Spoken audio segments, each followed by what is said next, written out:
आप कुछ खाते हैं तो उसका बॉडी में जाके होता क्या है।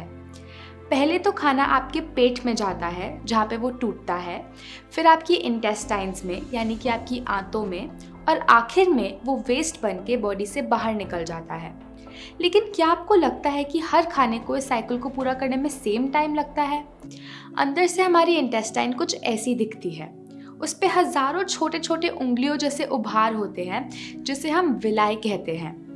इंटेस्टाइन पर जो भी लगा होता है ये विलाई उसको अपने अंदर सोख लेते हैं और ब्लड में भेज देते हैं, और ब्लड के जरिए वो बॉडी के हर अंग में पहुंच जाता है।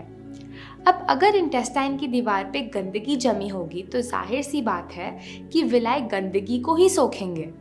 फिर ये गंदगी बॉडी के अलग अलग अंगों में पहुंचकर उनके काम को डिस्टर्ब करती है और उसे हम कह देते हैं बीमारी।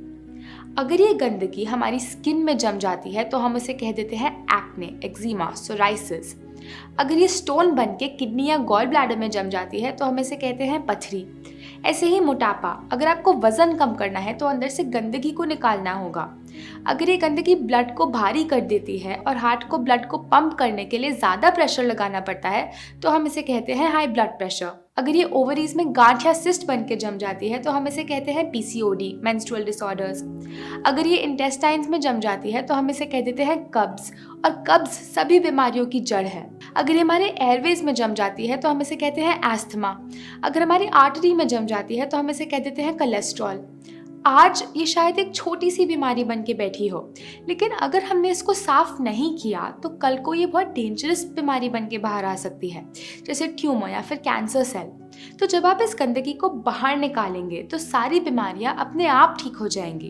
क्योंकि घर के प्लम्बिंग पाइप्स देखे हैं, उसमें से रोज़ पानी और गंदगी ज़रूर गुजर रही है, लेकिन 30 सालों के बाद उसकी दीवार पे इतनी गंदगी इकट्ठा हो जाती है कि किसी भी चीज़ का गुजरना मुश्किल हो जाता है। ऐसा ही कुछ हमारे साथ है, और हर रोज़ हमारी इंटेस्टाइन में और ज़्यादा गंदगी जमा हो रही है। हमें कुछ ऐसा चाहिए जो इस गंदगी की हार्ड लेयर को सीधा मेल्ट कर सके। ये वैसे ही है जैसे हमारे बर्तनों के नीचे चिपक जाती है।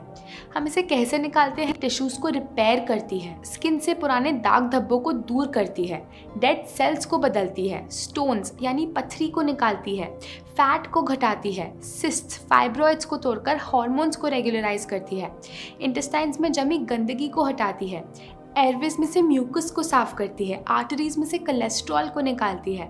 उपवास के दौरान आपकी प्राण शक्ति हर अंग की गहराई में जाकर वहाँ पड़े टॉक्सिन्स या गंदगी को